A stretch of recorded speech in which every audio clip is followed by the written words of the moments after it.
When Elias Brotberger goes to work, he doesn't need ID, and he doesn't need money. In fact, much of what he needs to get through the day is hidden right there, just below the surface, in his hand. You like to touch it? Yeah. Yeah? Oh, weird. Yeah, it's like a grain of rice. Yeah, a grain of rice. Embedded in his hand is a microchip that serves as his keys, his ID, and his wallet. Yeah, it's all in chip, so I use it like to get around the building. Buy snacks. Yeah, exactly.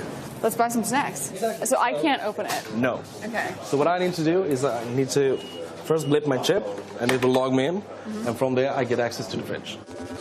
Popular TV shows like Black Mirror have imagined chips as part of a dystopian future.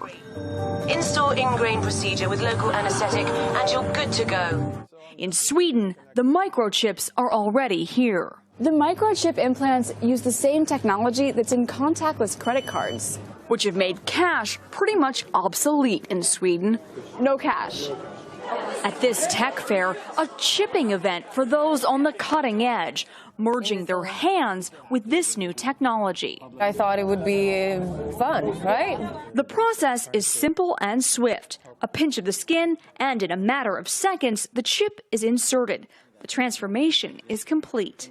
As for the pain, I barely felt it. But even in this nation of early adopters, not everyone is racing to get chipped. Feel less human. I will feel like a robot. I mean, it's so much more data can go into this, when it's in your body. There's no central registry tracking how many people are chipped, but biohacker Hannes Wellblood estimates between 5 and 10,000. In the future, do you think everyone is going to be chipped? I think it'll be voluntary, but I am certainly convinced that millions of people will find it very, very valuable to have a smart device under their skin. Human microchipping may be our future, but in Sweden, it's already reality. Sarah Harmon, NBC News, Stockholm. Hey, NBC News fans, thanks for checking out our YouTube channel. Subscribe by clicking on that button down here and click on any of the videos over here to watch the latest interviews, show highlights, and digital exclusives. Thanks for watching. Cyborg time! So biohacking is augmenting the human body. I've probably gone from doing one a month to almost one a day. I do feel a little bit nervous about this, but I think it's because it's something new. I think the needle will be bigger than piercing size, so yeah, it's quite big. Don't think about what happens next. Nice deep breath in for me. I'm just going to bring the towel down to your waist. I would say I'm a fairly alternative person. So what do you have planned for the rest of the day? Well, after working with you, I'm actually off to get a microchip in my hand, which is quite exciting. There are many benefits to it that I feel like may help in my life now. I'll be able to store business cards, contact information, or be able to pull up my website really quickly if somebody else scans their phone over it. So biohacking is a term used to explain augmenting the human body using technology that we implant under the skin to better interact with the world around us. I think I've always been fascinated with tech and futurism and interesting ways that we can upgrade ourselves. Today we're going to be implanting some microchips and looking at ways that we can program those. So it's like a long grain of rice. This is bioglass, so it's very, very tough material. To be honest, you'd be more likely to break several bones in your hand than break this chip. I've probably gone from doing, say, one a month to almost one a day, so it's a pretty big increase in the number of people that are interested in this now. The youngest I do them is 18. The oldest I've done, I think she was 62, and it was because her daughter had had one as well. She was really excited about it and she got one done on the same day. I think in the future we'll see this being a core part of our day-to-day life. Similar to how quickly mobile phones were integrated into our society, we don't really think too much about the invasiveness of that now. I'm a little bit scared about the pain. This needle is definitely bigger than any of the piercing needles I've had so far.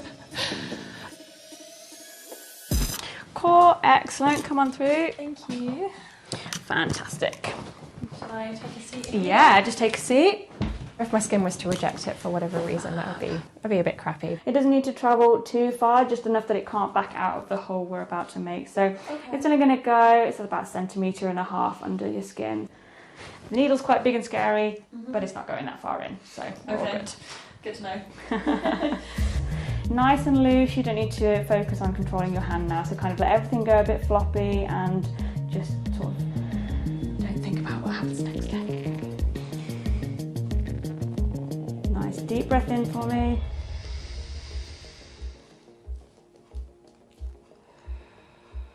And relax. Awesome. Well done. Thank you. Breathe. You are now officially a cyborg. Yay. That's really exciting. I think it's a very, very small step on the way to becoming a cyborg. Cool. Approach an NFC tag. Now you've got like that raised area. You might have to gently give it a little bit of a push down into the skin as long as that's not too uncomfortable. Hey! Homepage of our website. Amazing. One of the other things you can put on is an excellent Pornhub link of your choice, and then when someone goes onto it, it immediately loads up. If they haven't turned their media volume down, it auto plays. It's fantastic. Oh, I'm so doing that. Robots in disguise.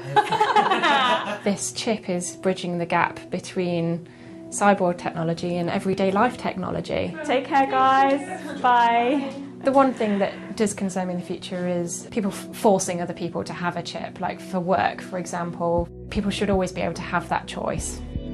If you don't want to get one, that's absolutely fine. But those of us that do, let's have some fun with it and see what it can do. Being at the forefront of this is quite exciting.